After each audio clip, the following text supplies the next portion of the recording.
Hey, everybody, we're here for a new episode of the show that has yet to be named. I'm here with JD777, the legend himself, Puttyman. All 39 million of his channels will be in the description below.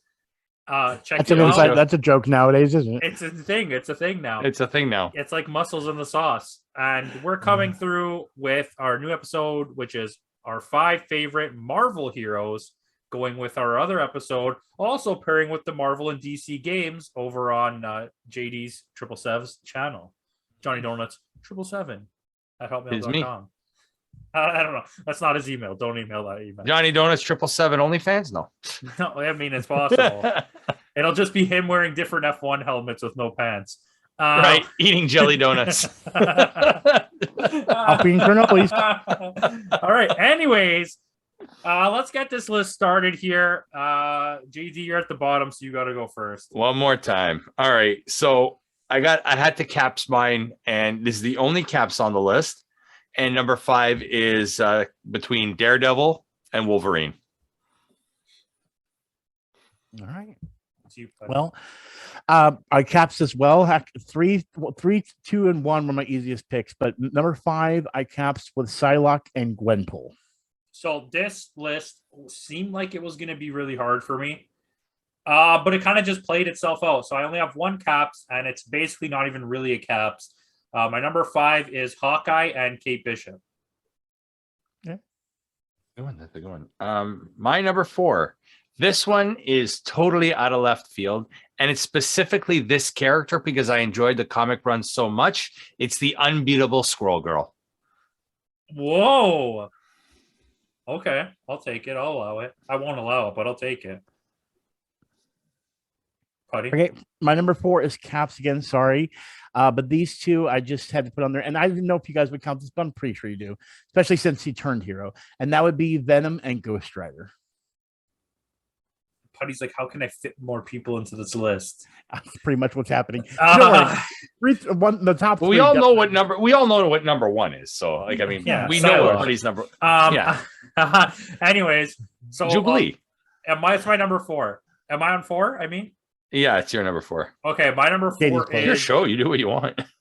All right, my number 3,997. My number 4 is Ben Reilly, Scarlet Spider, because I'm still like obsessed with the look of this character, and I don't even like I have said before, I'm not a huge Spider-Man guy, but like this character just has been there since I was a little kid. He's the coolest looking character that Marvel's ever had. It's funny you say that's the only other besides Spider-Man. He's the only other Spider-Man character that's in my honorable mentions because like the whole cut off of just everything about him looks so freaking cool. Like it's very 90s too, with that torn hoodie kind of thing. Yeah, like why? I mean, I'm waiting for the movie. Come on, like why just? I'm surprised we didn't see him in it's got. And Far From Home. Yeah, it might be a new Spider-Verse. No, guess what? The new Spider-Verse is Spider-Man 2099. Part 2 is going to have Scarlet Spider. But, yeah, it's happening. That one is happening. Because it's part 1 and part 2, right? Anyways, continue on your journey here. My number 3 is The Incredible Hulk. All right. Well, be ready for you guys know this route already. Number 3 for me is Nightcrawler. All right. Terrible choice. My number 3 is Remy LeBeau. Oh, they just play his skin into Fortnite too. They just I know. I seen it. I seen it. I seen the movie. Voiced in the 90s cartoon, voiced by the guy from Kung Fu: The Legend Continues. Mm-hmm. David Carradine? No, the live guy's still alive.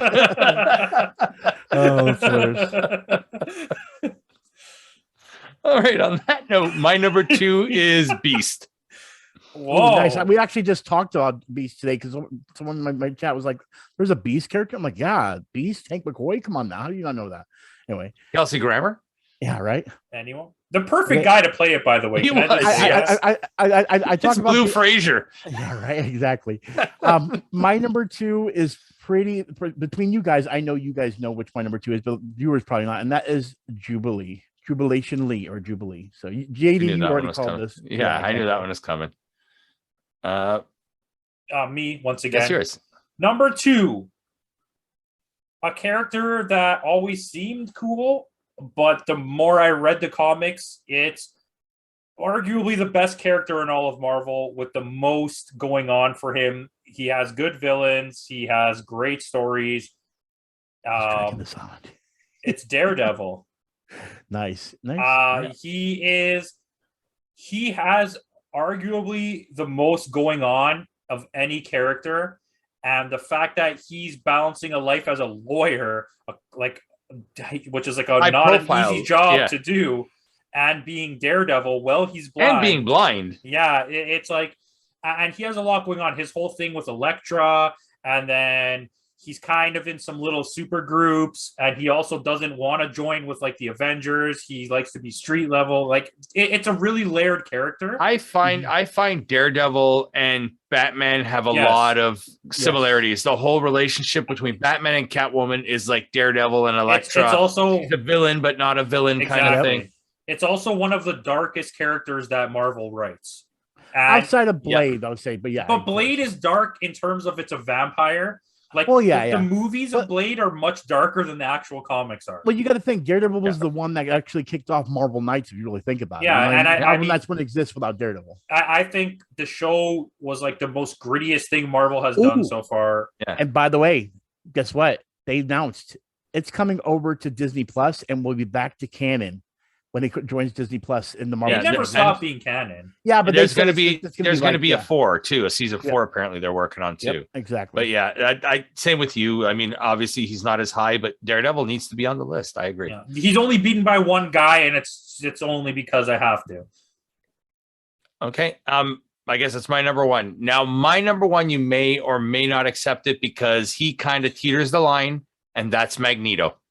You know what? You went full Putty here, but because we allowed Putty, we're gonna allow you. But I don't like it. Okay. I'll be honest with you. Yeah, Magneto's always a bad guy for me, even though he has. But Magneto doesn't want to be a bad guy. No, he doesn't, and that's why he's on my list. Because he teeters that line. He doesn't want to be a bad guy, but he wants to do what's best for mutants, and he doesn't give a crap about the human. But see, here's where I always conflicted, and I mean, it's not saying I don't like Magneto at all, but like for example, the movie felt like they understood it better too. When the comics, remember, it was called the Brotherhood of Evil Mutants, but when they made the movie, they literally dropped called it the Brotherhood. Yeah, they called it the Brotherhood of Mutants or Brotherhood because they were like his thing is being evil, but that was something that always kind of him and Professor X always, like Charles, they were best friends and they've always wanted the same goal. It's how they go about achieving that goal separates the two. Whereas Charles has always been the human sympathizer, and Magneto, he's always said it. We are Homo superior. We are the next evolution. We are the next level. Let us embrace this. And I mean, there's plenty of stories where Magneto, like one of the ones that I even talked about before, the last thing, the whole Age of Apocalypse thing, he was literally a good guy in that story. So there's plenty of times that he's been as good. Married to Rogue. Yeah, exactly. But the thing is, it's still, I for me, even though it's not really villainy, but I'm okay with that. I'm just saying, put Venom on there, so hey, that's what I said. How about you tell us your number 1, buddy? Oh, my number 1, Slade with Wilson himself, Deathstroke. I'm sorry, I'm Deadpool. Oh, Wade Wilson? No, Wade Wilson. I was trying. Deathstroke. All right. I preferred the first. I was trying to make a joke and everything, but yes, no, you guys knew it. Like everyone that's watching this that knows me, even inkling, knew that he was gonna have number 1 spot. Come on, you know what I mean? I'm in love with that. He's number 1 in your heart and not anywhere on my list. My number 1 is Wolverine. That's funny. Because Deadpool. Yeah, there we go. So I'll take it, and we'll go through the list again. JD, give us your list. Right. So my number 5 was Cap's Daredevil and Wolverine. Number 4 was specifically Unbeatable Squirrel Girl. Number 3 was The Incredible Hulk. Number 2 is Beast, and number 1 is Magneto. My number 5 is Cap's Psylocke and Gwenpool. Number 4, and Gwenpool is new actually. Number 4, Venom and Ghost Rider. Then number 3, Nightcrawler. Number 2, Jubilee, and number 1, Deadpool. Mutants. All right. For me, I got Hawkeye, Kate Bishop at number 5. I should say Clint Barton, Kate Bishop. And Kate Bishop, because they're both Hawkeye. Number 4, Scarlet Spider, Ben Reilly. Gambit at number 3, Daredevil number 2, Wolverine number 1. If you just came for the list, that's the list. We're going to talk about this. So this is what I want to do, because this is going to get hectic, I think. Putty definitely has at least 35 names on his list. Oh, of course. Okay, so well, I know it's going to be like how we were on the DC one. So oh no, it's way worse. Than we're going to go in a circle in the same way we're going, and you say one name. If you have like, if you're like, oh, all 39 incarnations of Storm, okay, that's fine. You can have that. All right. But okay, so JD. My top honorable mention is Cyclops. Okay. My top honorable mention is Wolverine. How do you not have Wolverine on your list? You like X-Men. I don't want to hear it. Saturation. I love Wolverine, but still, it's saturation. There's a lot of. Did you see all the mutants already had on that list? Oh, it's not about mutants. I'd say the same thing about Venom over saturation on that too. Yeah, I could say the same thing about all of our DC lists in the video game. I agree, but I think another reason why Wolverine didn't make the list is because there's just so many X-Men characters on my list that I wanted to kind of, so he got the top honors. I mean, my list, I put everyone that I liked, and I didn't care how many I was literally going to make it all mutants. It was literally going to be all mutants. You should have did it. You should have went with it. I was going to. It's okay. I still love you. Continuing on, my honorable mention is Psylocke. Remember from the games, remember from the comics. Such deep story for her too. The epic run of Rick Remender on X-Force is just like burned into my brain. It's one of the best things I've ever read. Psylocke and Wolverine and Deadpool are all great in that comic. Yes. It's the best writing Deadpool has ever had. I mean, there's some, but 100%. But Psylocke just on top of the fact that she's just, for as low tier of a character as she is too, she's so memorable just because of the way that she looks. Like she has like a very specific look, and it makes her stand out, right? Similar to like Power Girl, like the white of Power Girl.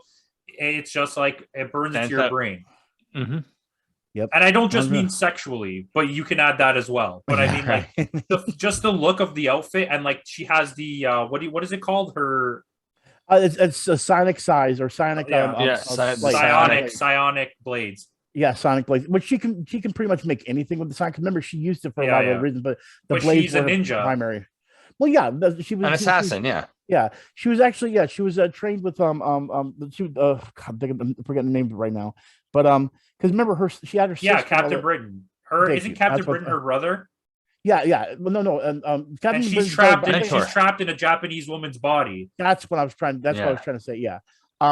But yeah, her story alone is so complex and interesting, but so many people missed it. And then when Jim Lee took over and did that whole story, took over for Psylocke, and my eyes like changed her revolution. I just loved everything they did with Psylocke. So yeah, it's a memorable character. I agree, and she's one of my favorites. My list is not massive, by the way, but we'll continue going.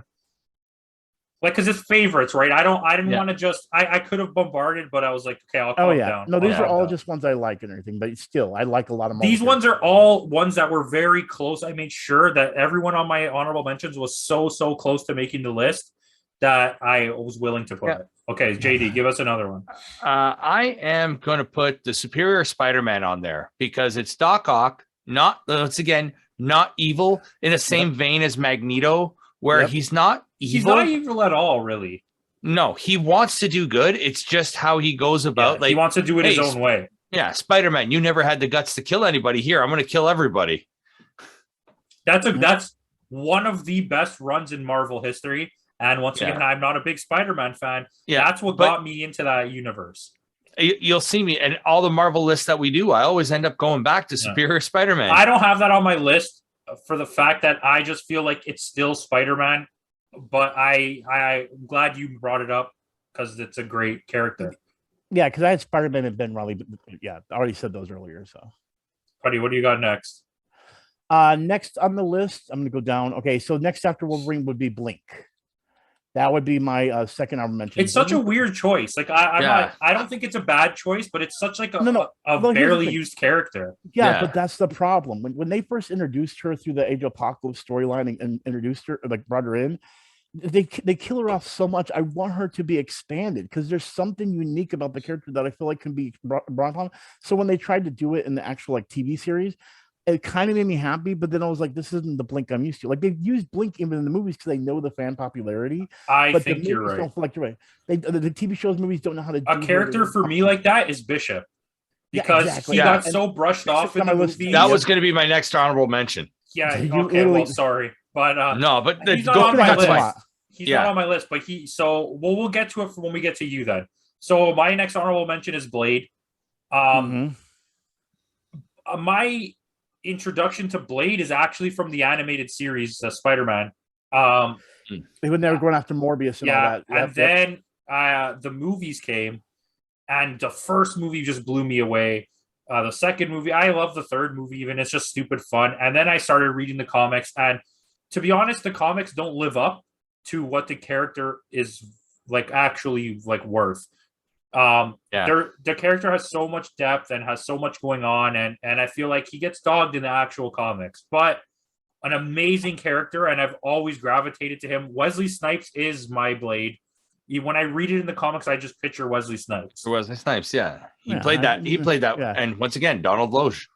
Yeah, there you go. Bring it all back. Bring it all back. Bring it all back. So you already mentioned it. My next one is Bishop. Bishop is an underutilized character. He could do so much, but he's never really expanded upon, like, introduced in kind of like the Days of Future Past storyline, but never really, like, he's there, but he's always a background player. And there's just so much story to tell because he's from the future. So he's seen so much that he can't.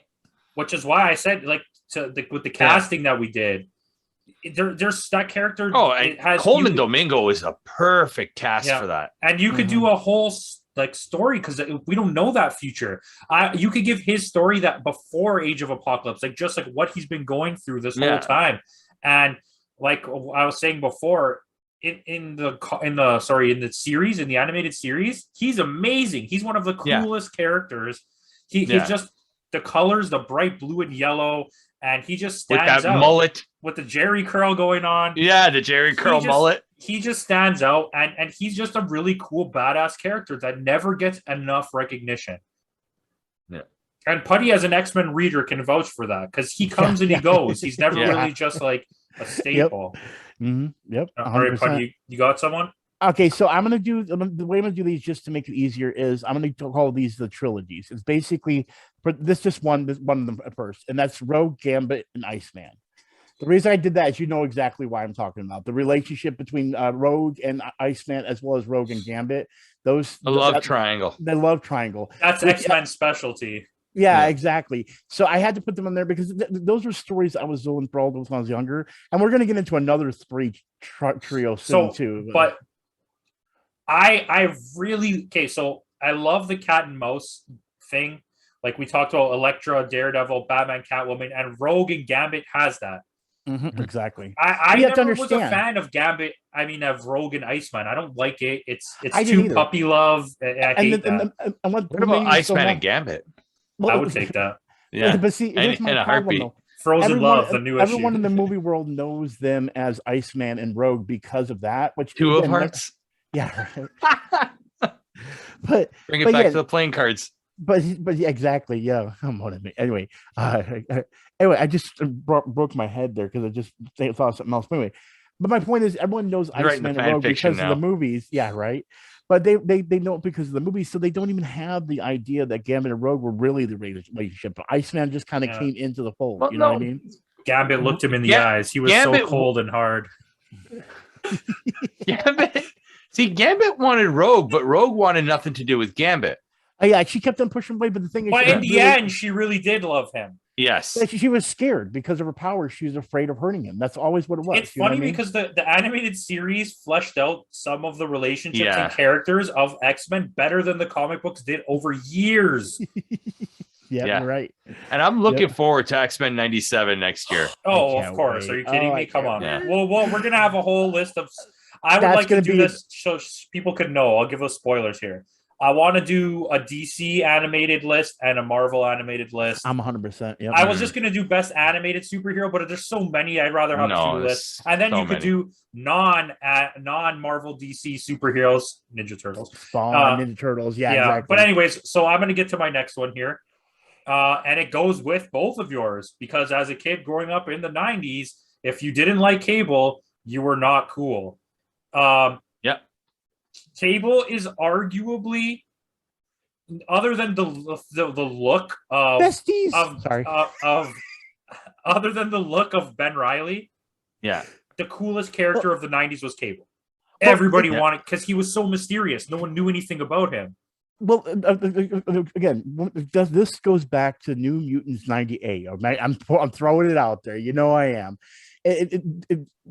Cable was a reason Deadpool came into the universe of the Marvel Universe. You know what I mean? Deadpool was going to kill Cable. But then before that, there was already that story arc with the whole thing with Jean Grey and Scott Summers and their son from the future. That it was so an intricate story and so weird that I was so interested and enthralled in it. But again, it opened the door to what became my favorite superhero of all time. So I can never, ever, and he is on my list literally towards the end of the Mutants because I want to make that special, but you guys kind of threw it out there anyway. But yeah, he had to be in my honorable mentions, and I was almost going to just add him with Deadpool, but I was like, but I just want to say I'm grateful for Cable for what he did and brought into the Marvel Universe, even though it wasn't him. It was just, anyway, I'm just being weird. Going on that theory, then Cable was going to be my next honorable mention as well. So instead, I'll go on the Age of Apocalypse variant and say X-Man. Yes. Oh my God. Another one that no one knows about. It's kind of like what's his name from Age of Apocalypse? Like no one knows Onslaught. You know what I mean? Like, Onslaught. Onslaught was later. Oh yeah, sorry. No, who am I thinking of then? Who was the one? Was it just X-Men? Because I thought there was another. Who was he was a different version of Nathan Summers, X-Men, but then he became his own character. No, I know who X-Man is, but in Age of Apocalypse, there was Apocalypse himself. But who was the one? Maybe I'm just thinking Scott Summers as Cyclops. Wait, just my question. That was his brother, Alex Summers. Yeah, Alex that's Summers. Right. Okay, but hold on. Wait, I have a question. Isn't X-Men... Cyclops is really Cyclops? Yeah, because of Wolverine. He's the one that took him out. Isn't X-Men? He did this to Wolverine. Get out of here for a second. Isn't X-Men when if what Cable becomes if Apocalypse thing doesn't happen? Yes, exactly. Okay, I just wanted you to now you can put your thing back on the screen. Yeah. Oh no, I'm good. I already said that. So right. I mean, since you already mentioned Cable, I had to mention X-Men just to throw it out there. All right, Putty, you got one? Well, I told you there was a trifecta, and this is the one that I want them to do so much now that we have a big Scarlet Witch thing and we're about to have multiverses, and that is the family: Quicksilver, Scarlet Witch, and Magneto. We need to get that story because we've already gotten Quicksilver and Scarlet Witch, and I want that story in the movies. But that story arc between just the three families, or the three of them and their family, House of M. Oh man, like I want House of M to exist so badly. And I know I have a regular viewer that loves Scarlet Witch, but he's never experienced true Scarlet Witch, and they still haven't pushed on what Scarlet Witch can do, even in the movies. Like it's so much that she's done. Like I was hoping they misused her so bad early on. Yeah, like terribly. And she has an accent. She doesn't have an accent. Yeah. And she's a good actress too. Well, Elizabeth Olsen. And see, think about this. They could have done a reverse so much. And I know I'm it's not going to happen now. I know for a fact. But instead of saying no more mutants, we could have the reverse of that. You know what I mean? She could have been like, put mutants into existence in the world, like because she could have that power. And I would have loved to have seen the reverse of that, which is not going to happen. I know for a fact that's not going to be what's going to happen. Well, you know what I mean? This is the first time I just want everyone heard it here first. This is the first time Putty has ever said, "I know this is not going to happen." With mutants. Yeah, you know me, because it is not going to happen. They are not going to do that. I want to so badly though, man. I love how you make your own movie. She's going to do something like bring back her brother, and it's going to destroy the multiverse somehow. It's going to break it.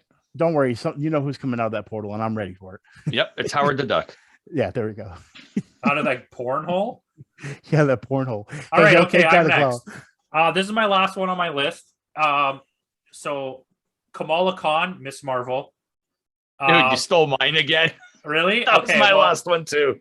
Oh, well, we can do this together, but I know I'm not a girl or Muslim, but this was one of the most relatable, easy to like get into comic book characters I've ever read. And it has such a good blend of comedy and like dealing with like real life problems. Like this is what Spider-Man really wanted to be, dealing with these teenage problems. And then she's dealing with being a Muslim in America, dealing with being a woman, like all of this stuff. But the thing is too, she's a fan of the Captain Marvel. Not just Captain Marvel, but of the Avengers in general, right? She's basically the person who's reading these comic books. It's literally, she's our avatar for these comic books. And she also came out of the period where we have denounced mutants. They don't exist. So she's technically, what are they called? The show that got canceled with Black Bolt. Inhuman. He's an Inhuman, because at this point Marvel was refusing to admit that mutants existed, and X-Men was shunned. The only mutant title that was running was there was one X-Men series going at this point, but they never talked about mutants anymore, just because with the rift between Fox and Disney. But and now they own Fox. Well, she's an Inhuman still. They're not going to make her a mutant anymore. But she and her powers is that she can embiggen. She gets really big, and she's kind of she actually has a few powers, but almost like she almost has similar powers to Mr. Fantastic as well. It's really a really cool character, really grounded, and it's funny and serious at the same time. And I just really enjoyed it. It's one of my favorite runs.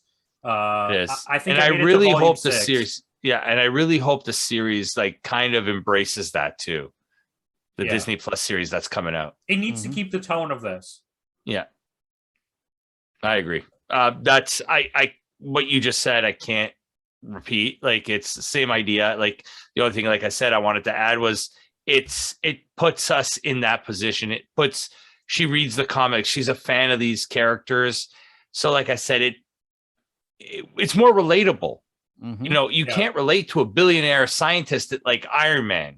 Because I don't have $1 billion. I'm not a scientist. Well, hey, I don't have Iron Man's on nobody's list. So. Even Spider-Man's the same situation, even though I love Spider-Man, but Spider-Man's a genius kid. You know what I mean? Like, some of us are just not geniuses. We're just it's not relatable. She's a Ms. Marvel, Kamala Khan, she's a relatable character. It works too, because like when she meets Captain Marvel for the first time, who's her favorite Avenger, she gets so starstruck. They're in the middle of fighting somebody and she doesn't know what. She just stops to watch Captain Marvel, and then she's like, "Help me, you idiot," or something. I don't remember.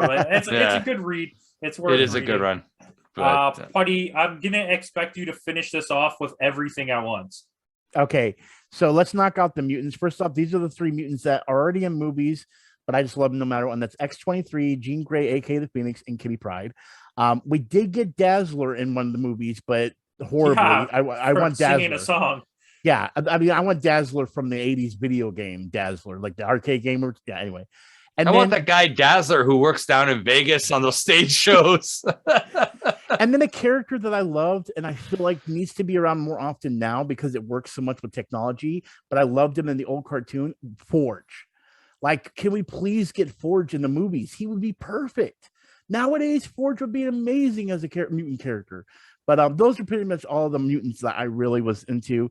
You already named a few, like Cyclops and all this, so that's why I didn't. You know what would have made a good Forge? The guy who played Echo's dad in the Hawkeye series. Yes. Oh, he would have been a fantastic Forge. Yeah. Yes. And then a really good choice. Yeah. And then outside of mutants, I've got The Thing, Invisible Woman, Silver Surfer, and then you already did Elektra, Daredevil, and Captain America. And Captain America, it's only certain runs, but I still like the character, so I want to throw them out there. But again, you notice yeah, but I don't have Iron Man. Like, everyone loves Iron Man. I like his stories, but as a character, he's so boring to me. I don't know. I like the evil, superior Iron Man, the evil Iron Man. I like that. Yeah. Just a dick. Listen, Hydra Captain America was a really good series, by the way. Yes. Agent of Hydra. Yeah. But as everyone knows with me, I love the mutants. And I was okay with how Fox handled mutants, even though they kind of messed up in a lot of them, especially like later down the road. But I mean, the thing is with the MCU, as I saw the MCU grow, it was like, we need mutants over here. They know how to handle this stuff. You know what I mean? And I feel like, especially with all the things that are happening with bigotry and all that kind of stuff, This is one of those things that needs to open up in the MCU and show it. And Kamala Khan is also a great entrance with that whole thing, but she's dealing with the same situation. Now we can have a bigger situation where mutants don't have the control of getting their abilities. You know what I mean? So we can bring in Trask. We can bring in all these characters that can be Trask is already there. It's Peter Dinklage. Well, yeah. Well, actually, he's in there twice, but that's just a weird thing. Dare shame Peter Dinklage. Like how we could how would they? I hope Deadpool makes a joke about Trask, aka Peter Dinklage playing two roles, just like what's his name playing Thanos and Cable. Like there's gonna be so he's many. He's the guy who creates Stormbreaker. Oh, I know. And then all of a sudden, we're gonna have him saying, "Oh, and didn't Chris Evans also play Human Torch and Captain America?" So much openings for Deadpool to make so many good jokes, and I can't. Which they're not going to bring in. He's going to be his own entity and not be part of that universe. Yeah, probably. But either way, I don't care if he's separate and he's not like an Avenger, like he just wants to be, which would make him be funnier. But my point is we're getting mutants. I'm so excited. And once I heard Patrick Stewart's voice in that trailer, I was like, my dream has come true. I'm happy. I can die after I see all this. So mutants win. I just wanted him to say, "Shut up, Wesley." Yeah, exactly. Such your face as a stud. Yeah, no. Wrong movie, guys. Wrong movie. But yeah, and Riker's the king. Yeah. But yeah, those are all the mutants I like and everything. And I know there's a lot of other mutants I do like and everything, but you guys even went through the ones I also had on the list. I actually don't have that many mutants on my list. I had a lot. You guys knew I was gonna. I literally was gonna make my top 5 list just all mutants. And except for Gwenpool, she would have stayed on the list. But like Venom and Ghost Rider would have been knocked off for Wolverine and probably like Forge or X-23. You know what I mean? Or even Cyclops. Like there's so many good mutants. Wolverine is the best. Well, I do love. I agree, but like Beast. That's why I put Beast there. He does not get enough love. But he's the best around. No one's ever going to keep me down. What are you talking about? A lot of us 90s kids got to introduce to this is my Rocky IV sweatshirt. Nice. Right? I mean, do you remember a lot of kids in the 90s got introduced to X-Men with Jubilee being attacked by Sentinels, and then here comes the heroes of Rogue and Storm. See, where the thing that sticks out in my mind from that 90s cartoon is, "This is for you, Morph." I remember that so much. Morph was the best. And then he comes back. I told you. Okay, anyways, that's the end of this episode. I don't want to talk about mutants anymore, guys. Thank you for watching. Let us know who your favorite Marvel characters in the comments below. Go check out Putty. Go check out JD. And peace out.